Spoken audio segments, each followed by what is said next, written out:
Welcome to CFO 4.0, the future of finance. The CFO role is changing rapidly, moving from cost controller to strategic visionary.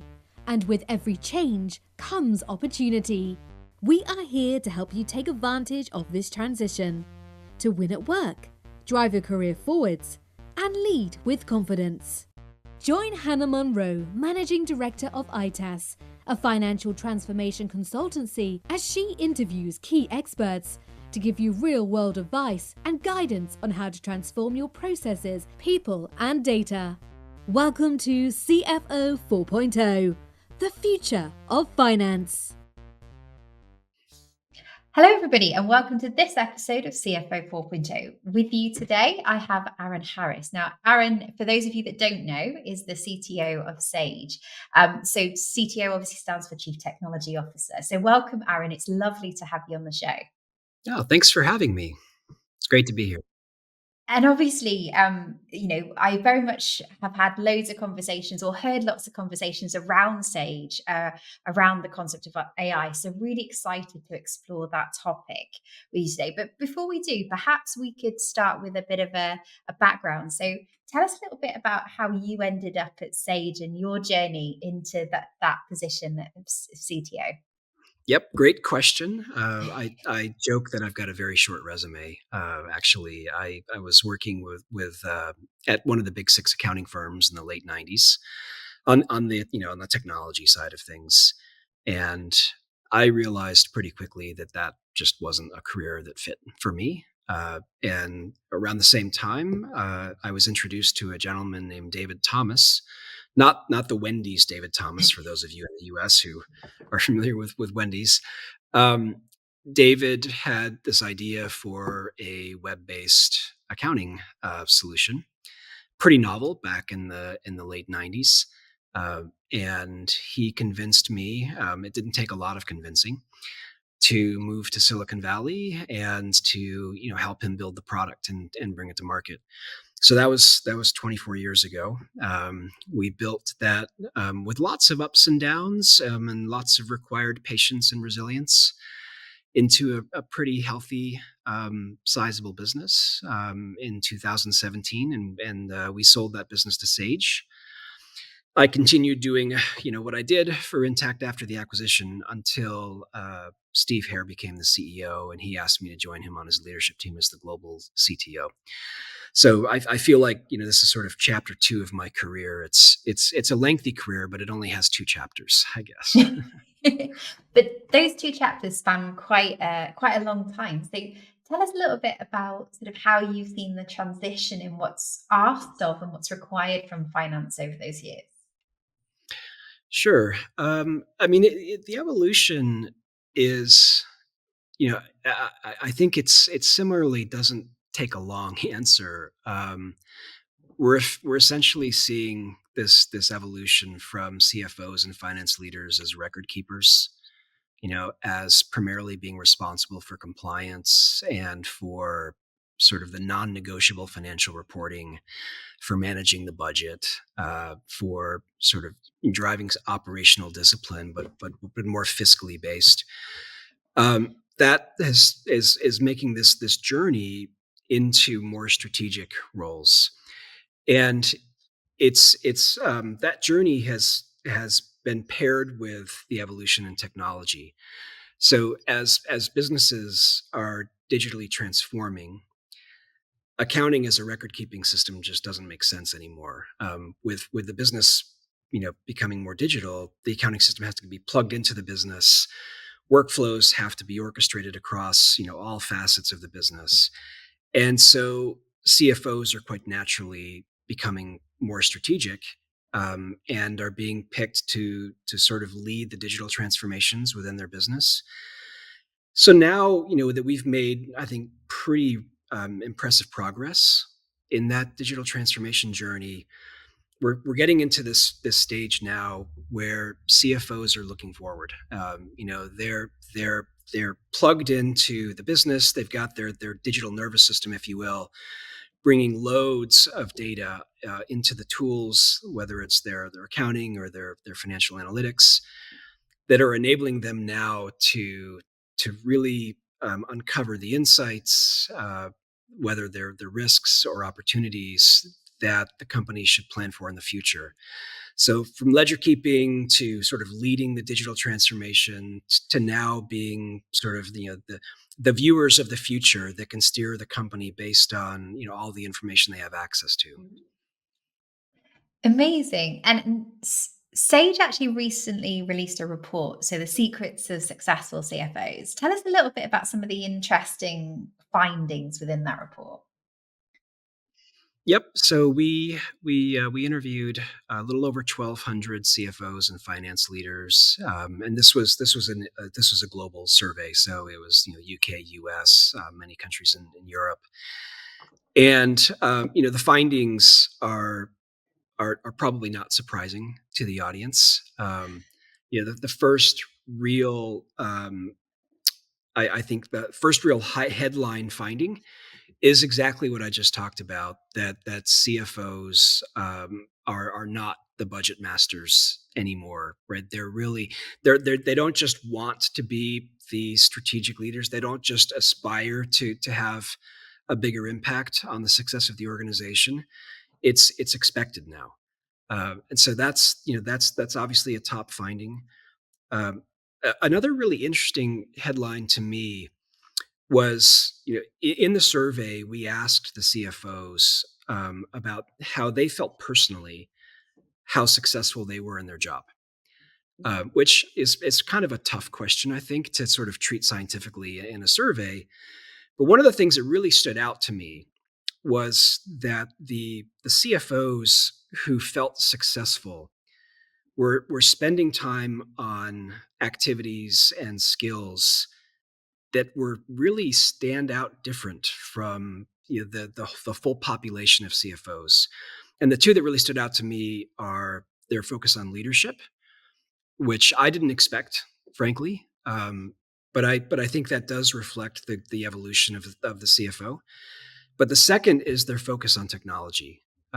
It didn't rate in the top 5 for the full survey. It was number 3 for successful CFOs. And so they're really embracing technology as key to meeting that expectation and the opportunity to be the strategic leaders of the business.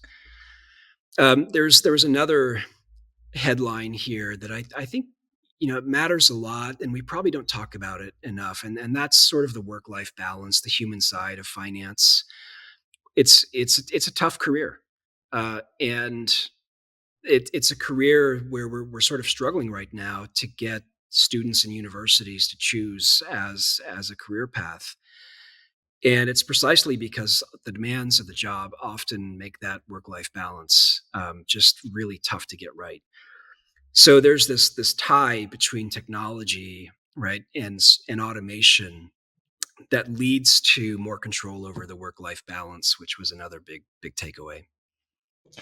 That's really interesting because I think, we talk, there's actually been, I think, quite a big shift in, well, certainly in the UK around, a recognition of the need for work-life balance. And it's great to hear that that's hitting all the way up the ladder, not just at the bottom end. And how do you think we address that problem? I guess, what's your insight? Is it just leaning into technology? Are there any other aspects we need to consider in terms of how we address that work-life balance problem? I think it's a combination of leaning into the technology, but also taking a sort of a broader view of success. I actually this is my first day back from being on vacation, and I'm at my kind of my retreat, if you will. And I've got a pile of emails to get through, and I've got several meetings today. And my first temptation was to say, I know the weather's beautiful, but I'm going to skip my daily bike ride because I just don't have time for it. But that would be a big mistake because it's that time when I get to exercise, and for me it's cycling, and I'm sure there's other things where people choose activities that help them to maintain that balance. I have to go on that bike ride, or I'm not going to be as effective as I otherwise would be. It's where I do my processing, and so it's really, yes, the tech, it leads to automation, but it's also taking a broader view, and I think it does sort of lead back to successful CFOs pointing to leadership as one of, actually it is the top um, skill that they attribute their success to. It is that broader view, and for me, it's all about getting outdoors, and obviously there's more to it than that, but yeah, that's super super super important. And I think the crazy thing when I was looking at the stats was it was only, I think, only 27% of CFOs think they actually have good work-life balance, which, Yeah, it was abysmally low. like, it wasn't just even like you think above 50%, okay, we've got a bit of work to do, but that was just crazy to me, the amount that's sitting in that position. And just out of interest, do you think it's because the work is different, that more responsibilities are coming in? Or do you think it's a lack of staff? Like, where do you think that's coming from in your Well, opinion? a lot of it is in my opinion, is the CFOs and finance leaders. Finance and accounting as a profession faces more non-negotiable deadlines than most professions, and those deadlines are on a calendar that's fixed, right? And there's really no getting around it, and so the work has to be done. I think that's a big part of it. And yes, it's also that CFOs and finance leaders are being asked to do more. They're in order to be successful, they have to be more tightly integrated into the rest of the business. They have to be commercially focused, right? They have to be working, collaborating with marketing and sales to help marketing and sales be as successful as they can be. One of the things that I found interesting and a little, I think we need to address this, is that the survey asked the CFOs to look out over the next 3 years and to identify where they expect to spend more time and where they expect to spend less time relative to today. And I don't think I found a single case where they said they expect to spend less time on something. Now, I'm hoping that this is like a percentage thing and not an absolute thing, because that says things are only going to get worse. But it does say if we really hope to address the remaining 77%, or no, 73%, of CFOs who don't have that work life balance, they have to embrace technology, and they've got to create that automation. They've got to automate all of the repetitive work, all of the heavy lifting that goes into those deadlines. If they can automate that, then they are gonna free up that time. Yeah, and I think that's a really good point because it sounds a bit doom and gloom, doesn't it? 27, only 27% of CFOs feel like they've got the right work-life balance. But I guess, when we think ahead, you're obviously on the inside loop of what's happening at the forefront of finance technology. What do you see coming that can help those CFOs in terms of automation, freeing up time, and I guess more opportunity to spend time on the leadership aspect of the role Mhm. that's the bit that ultimately Well, matters. that's sort of a softball question for a CTO. Um, the answer is resoundingly artificial intelligence. That there are other technology developments that are enabling the future that we see for accounting and finance. But AI is the technology that is accelerating the fastest right now. It's the technology that has the most potential to solve problems that tech previously couldn't solve. And what's happening is that over the last 7 or 8 years, actually a lot of the software that um, CFOs use have AI in them. It's just not obvious. It's not apparent. It's behind the scenes doing little things to automate workflows with generative AI, and the technology behind generative AI. AI now becomes much more visible. It becomes something that users of software will interact with directly. And so we're moving into this phase now where AI's kind of come out of the shadows, and it's more part of the team, and it's exciting because there's so much potential. It's a little anxiety inducing because it's tough to see exactly how it's going to unfold, but AI's ability to, for example, engage the rest of the business, outside the finance team and accounting workflows is huge. The idea that as a department leader in a large corporation, I don't have to go to finance to get answers to basic questions because I can ask a digital assistant is really, really exciting. As maybe a small business owner, the idea that I can rely on AI to help me to understand my financial results, to view them in a way that a lender would look at them is really exciting. The thing that's the most powerful to me is that these modern large language models that power tools like ChatGPT and Gemini and others can write code, right? They can write software code, they can do it on the fly, which means that they're going to evolve from doing something basic like reading data from an invoice to something more exhaustive, like orchestrating the whole workflow from the time an invoice is received till the time that an invoice is paid. We can talk about other things, that are driving this. Networks as kind of the new architecture are super important. I'm still a believer in blockchain, believe it or not. Unfortunately, crypto's sort of cast a shadow over the potential of blockchain, but AI for sure is the biggest lever we have right now. And you're right. It was a bit of a softball, but I'm going to follow up with a bit of a hard one in that we AI seems to be the obvious answer to a lot of questions, right? And you've mentioned that it's been in technology for a while. So how robust is the technology and AI that we're working with, and is it bleeding edge? Is it cutting edge? Where is it in its evolution at the moment? Is it something we can sort of rely on and trust at this stage? Yeah, I mean, that is a hardball question because there's not a simple answer.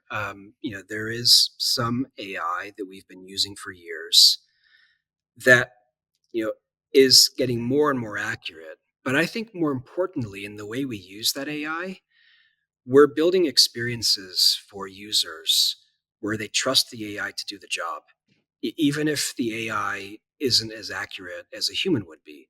So all of the amazing technology we have for reading data off of an invoice and categorizing that data, that's an example where AI is far more productive than a human, but probably will never reach human levels of accuracy.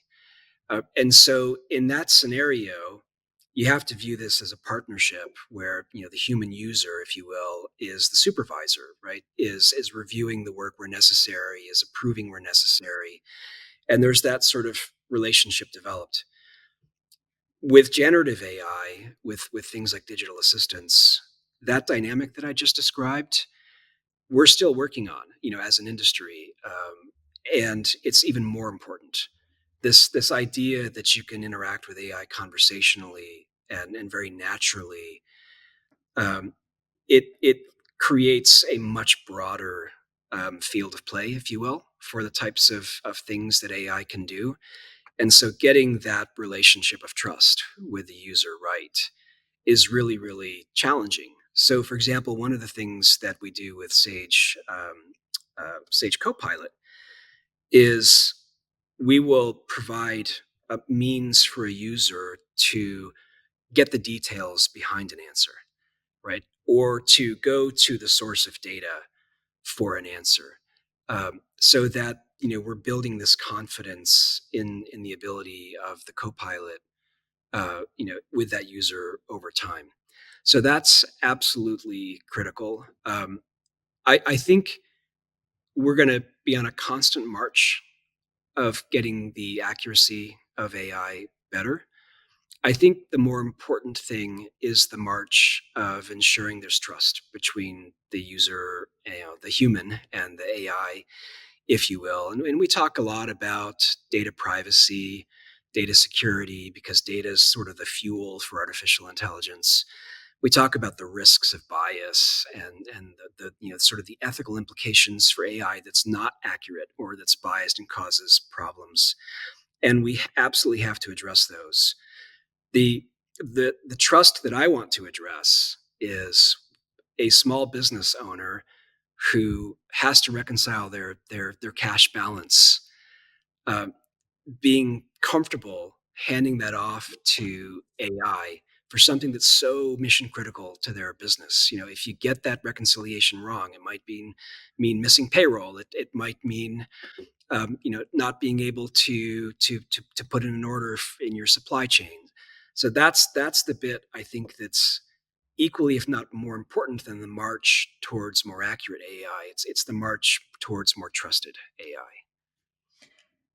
And that's a really interesting observation in that, obviously it's not just small business owners, but people's jobs rely on this, the accuracy of the data. And do you see it as the responsibility of the software providers to build the trust? Or is there things that CFOs should be doing within their finance team when either evaluating or implementing AI to help Mhm. ensure that they can trust it? Is there things that they can do? Yep. So, a year and a half ago, 2 years ago, before ChatGPT landed, I would have answered, uh, absolutely, it's our responsibility, right? It's the technology vendor's responsibility to package up AI, to use AI in a way that maintains that trust. Um, there, even more than 2 years ago, there was sort of a cultural element. There did need to be some leadership that encourages finance teams to embrace AI. But fundamentally, it should be the responsibility of companies like Sage to ensure that trust. Now that we're seeing generative AI in the form of digital assistants and more sort of widespread, flexible uses of AI, I do think now there's some required basic training, and it's fundamentally starts with you know what is AI, and I don't mean what is AI so that I can go off and be a data scientist or an AI engineer. I just mean the basics, of how AI is built and how it works, and then from there getting to an understanding of what are good applications, what are the right applications for AI, what are the cases where AI probably isn't the right answer, and we should use other technology. So I think there needs to be a sort of a basic level of training now, because AI is now more front and center than it was. I also think that for those finance teams that are really wanting to be leaders with AI, there are some new skills that are emerging that are very, very important, or that can lead to much greater success. And the skill that I'm always coaching leaders to train their people on is prompt engineering. And when you first start off with prompt engineering, it's essentially it's talking to AI in a way that gets the best answer.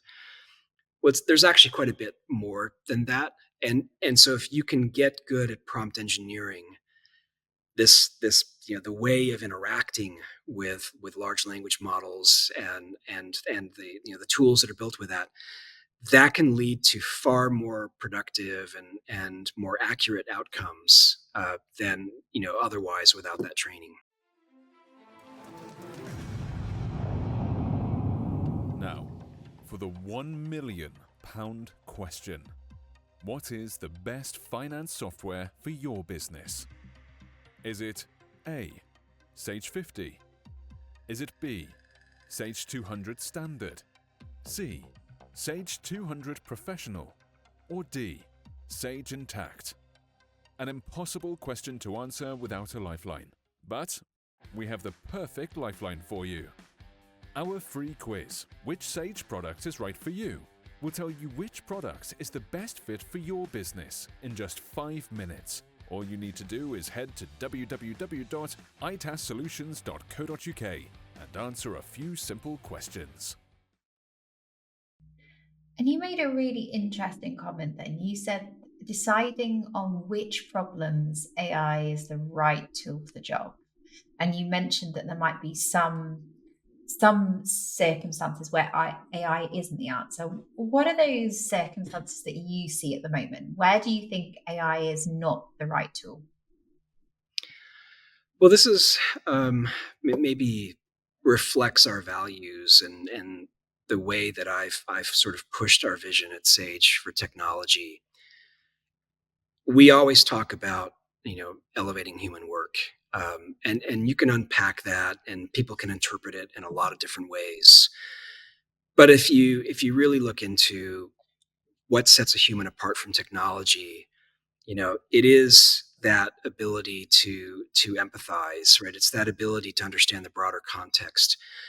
It's the ability to create and nurture human relationships. And so, I think we need to be careful in replacing, the human activities like building vendor relationships, right? Like interacting with employees in a way that enables employees to grow in their careers. We need to be super careful about using AI in the hiring process, where you just lose a lot of the context that can come from the broader human understanding. And of course, there's huge risk for bias there. But to me, it always comes down to what are the activities that require uniquely human attributes and skills. Those are the ones where we want to be super careful to not use AI. And then the other one for me, and this is probably more for the developers of AI than it is the users of AI. AI is not always the best answer. There are lots of things where just good old fashioned tech are the right answer. And I'll give you an example. Um, if you ask Sage Copilot today a question like, what is my cash balance? We might have AI, the Copilot, go and directly look at the data and the ledger and come up with an answer for that. But we've got great technology already for getting the cash balance. We can make a database call using SQL, right, through an API, and we have 100% confident, accurate results when we do that. So why use AI for something that we've solved, and we've solved in a brilliant way for decades? So it's that human thing, and then it's don't always go to AI as the answer, because traditional tech is pretty good for a lot of things. I think that's the interesting trend I'm seeing. AI just seems to be the answer for everything. And actually, that I think that's the bit that almost creates maybe some mistrust. If AI is the answer for everything, then why aren't we, I guess, why are we looking at other solutions to those problems? So, Yeah. so, so I guess with that is, you talked about, there being other technologies. Is it existing technology, you think, or is there, I guess, new frontiers that you see coming in the world of finance tech that perhaps could open up different options? Sure. Yeah. So, broadly speaking, the emergence of digital networks as the way we connect companies across their business ecosystems will enable us to transform the workflows that we've been using for generations, literally. And so if we go back to that example of processing an invoice, so we use AI to read an invoice, to enter the data into the system, to categorize the expenses that come from that. But fundamentally, in most cases, that invoice is still arriving via email, right, in the form of a PDF. In a lot of cases, it's still coming in the mail, right, in the form of paper. These are processes that were designed with the sort of expectation that a human is in the mix, right? A human is in the flow doing work. A great example of where we wouldn't need AI is e-invoicing. So, many countries, especially in Europe, but also in South America, are developing networks to enable the digital exchange of invoices. And it's becoming mandated in France this year, and sort of rolling out over the next couple of years. There's a number of countries where it's already mandated. Germany will have it mandated by the end of this year. There's no need for AI when the invoice is digital from inception to reception. And when that happens over a network, you've got instant visibility into what's happening. You have 100% accuracy. If the networks are built in the right way, you've got confidence in the source of the invoice. You're not worried about invoice fraud. And there's no AI in any of what I just described. We still will use AI to probably do some categorization, into the right expense accounts, the right dimensions, et cetera.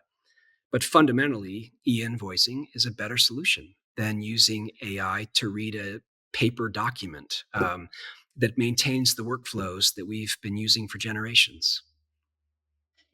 That's a really interesting piece, isn't it? Because that you're automating a process that didn't need to be, like you say, manual in the first place, by shifting out the need to I guess the need to actually process the invoice if you're receiving it directly.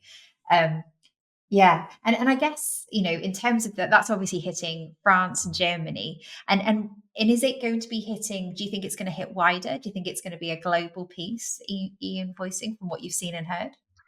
Yeah, I do. I've in my interactions with the UK government, and I don't want to imply that I've got more influence than I do, but I'm always advocating for e-invoicing in addition to some of the other initiatives that are underway, like making tax digital.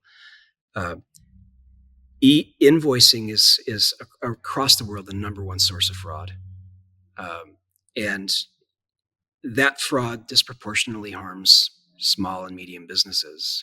Enterprises, have more capacity and means to protect themselves from it. And if we want thriving economies, we've got to focus on enabling small and medium-sized businesses, to really thrive.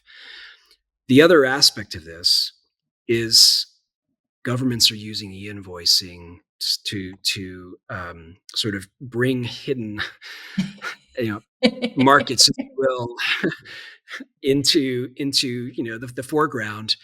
That invoice gets recorded with the government as well in a lot of cases, right? And so it's easy to think of that as government intrusion, right? It's easy to think of that as governments wanting to make sure that they collect all the tax they're due.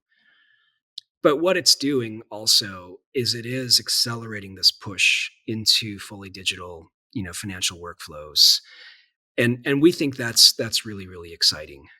And the people that aren't happy about this are probably the ones that maybe we don't want as customers. I don't know. Yeah, almost. What are they hiding with those paper-based invoices is the question, isn't it? And there's a really interesting stat in the report. So I'm going to loop us back around. So um, there was a stat around, while 86% of CFOs understand the significance of metrics, only 45% are collecting them, and that was That was fascinating to me. staggering. Yeah. So why Yeah, do you think that that was is? staggering. Like, where do you think that's coming from? Is it they don't have the tools? Is it, they're too in the day to day? What do you think's happening? Well, I think it's yeah, it is tied to that continuous march of digital transformation. Mm, I think they might have the technology, but they haven't mm, integrated the technology into the workflows of the business. Uh, mm, and so I think the biggest lever we have in correcting that is ensuring that accounting systems are plugged into all of the operational workflows of the business.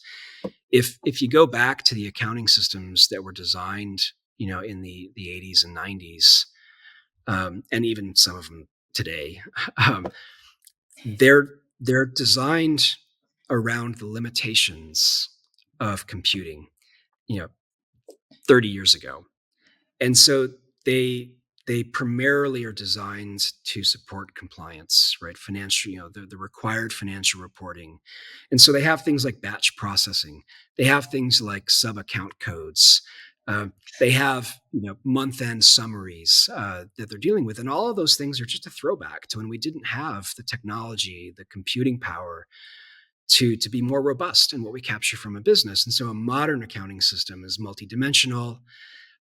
It's got numerous ways for capturing different treatments of accounting, with the financial treatment as well as the management treatment of transactions. And there's a mindset shift that's required here to say, actually, we want as much business activity as possible and as close to real time as possible recorded into literally the general ledger, so that we can now expose all of the analytics that the CFOs actually need to be measuring. So we shouldn't be afraid of the general ledger as a much broader uh, tool than just supporting financial reporting. I think that's a really interesting observation, because a lot of the conversations I have, taking off my podcast hat and putting on my implementation hat, is almost the different thinking that you have to do if you want to get to real-time reporting. You can't be scared of posting things to the general ledger if you want to get to real-time reporting. And there's always this protectionism, I think a lot of senior finance people have around, oh, I don't want it to post till it's perfect, versus when you get to real time, it's that almost interactive, there's stuff happening all the time. You can't check everything, you have to leverage the technology. So I guess, how do you think that, whether it's finance people or technology providers, how can they help shift into that different mindset around the ledgers?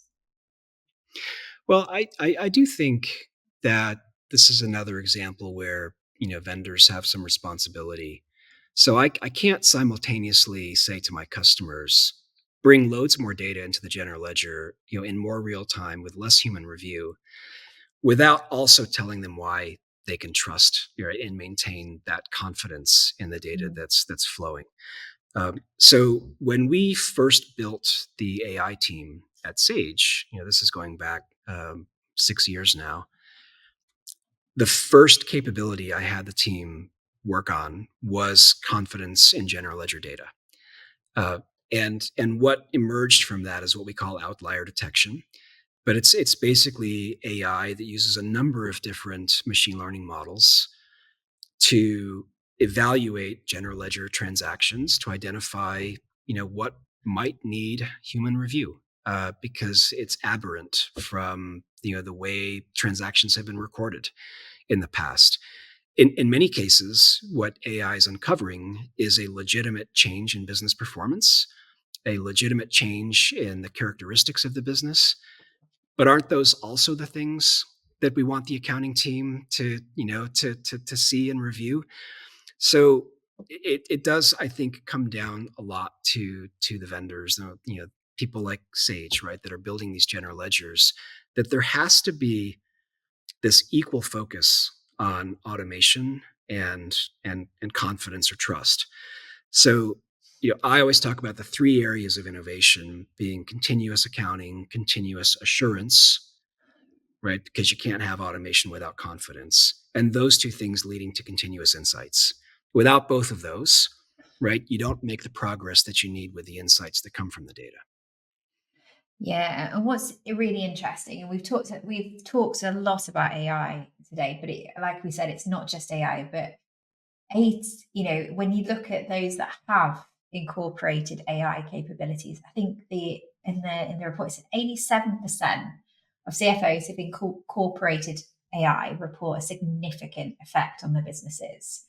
And just in terms of and 88%, which I found interesting, said it actually employing machine learning held a strong influence on business outcomes, as in it changed the way that the business performed just by leaning into this tech, which Mhm. that I found fascinating. It's you can really measure the productivity gains Yeah. with our accounts payable automation. Our customers are telling us 2 to 3 times productivity gains. They can either grow the business without having to build an army of invoice processors, right? Or they free up time of their humans to work on more valuable things. But it's 2 to 3 times. A funny story here. We do these annual sales kickoffs where I've got the responsibility to go talk to our sales team and get them excited about the future, get them excited about our technology.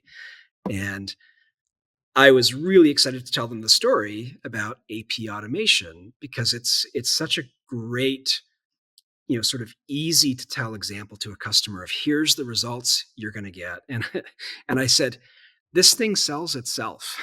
It's to a virtual room full of salespeople.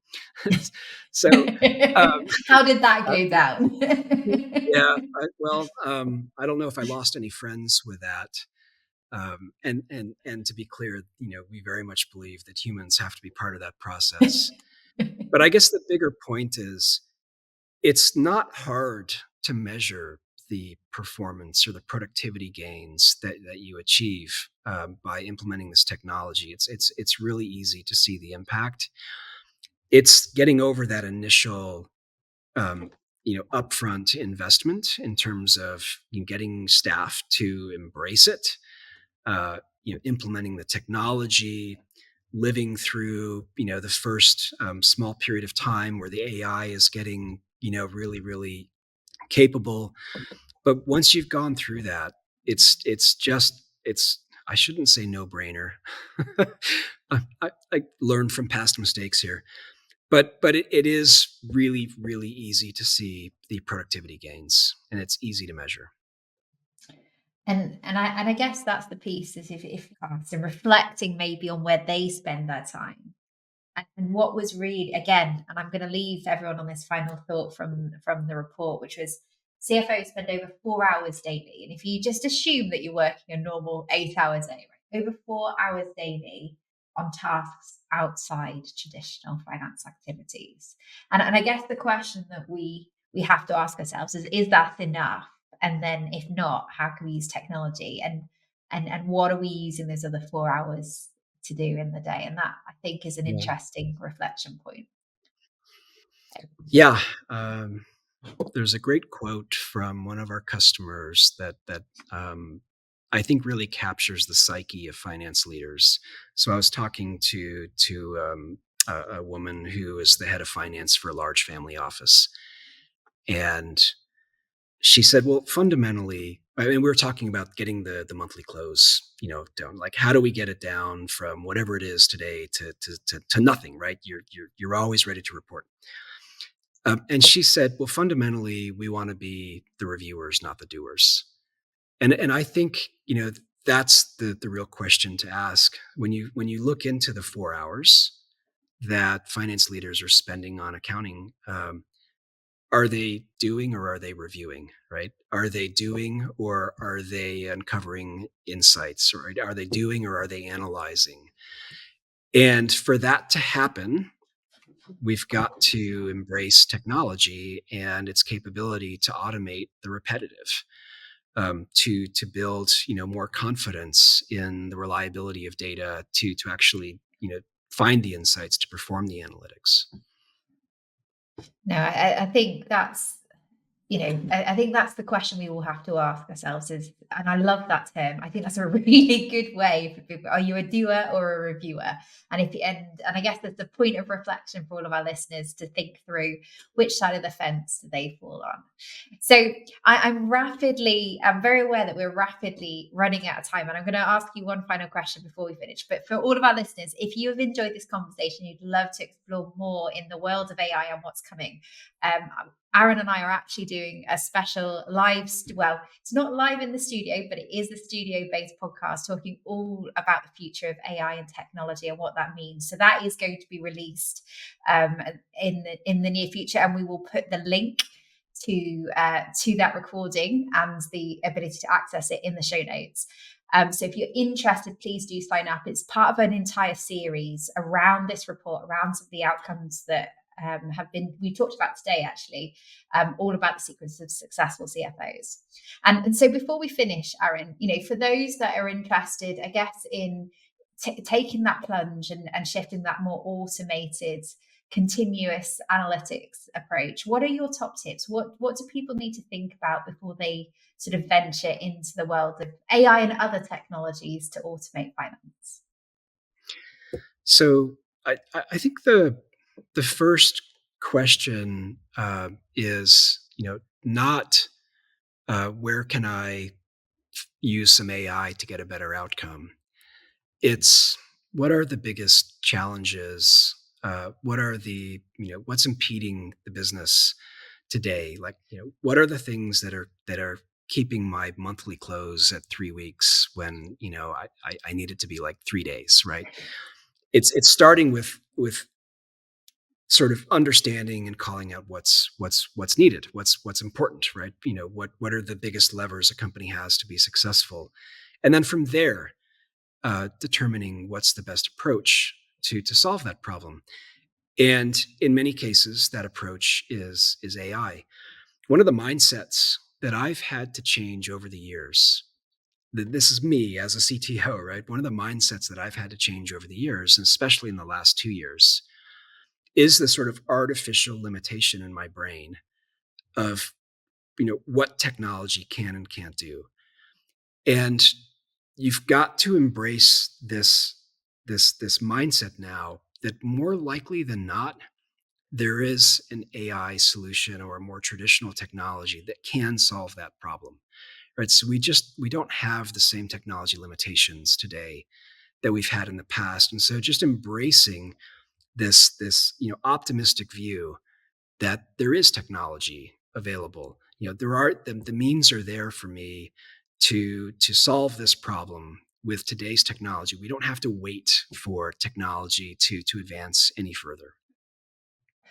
And I think that is an amazing way to end the podcast. Aaron, thank you so much for sharing your insights and your view of both the present and the future with us today.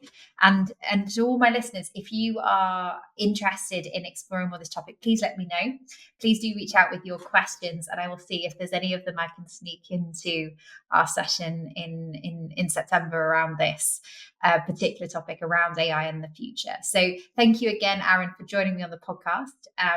Thank you to all of our listeners for joining me as well. And of course, if you want to download the Sage report on the secrets of successful CFOs, which is, I have to say, an absolute mouthful for anyone who thought that one up. It is. I definitely need to practice that a few times over. But if you want to download it, we will, of course, put that in the show notes. So thank you so much, Aaron. It's brilliant to have you on the show. Thank you. Always great to talk to you. One of the hardest things, I think, is actually putting into words what it means to work with myself and the team here at ITAS. Because not only are we a financial transformation consultancy, but we do it using Sage technology.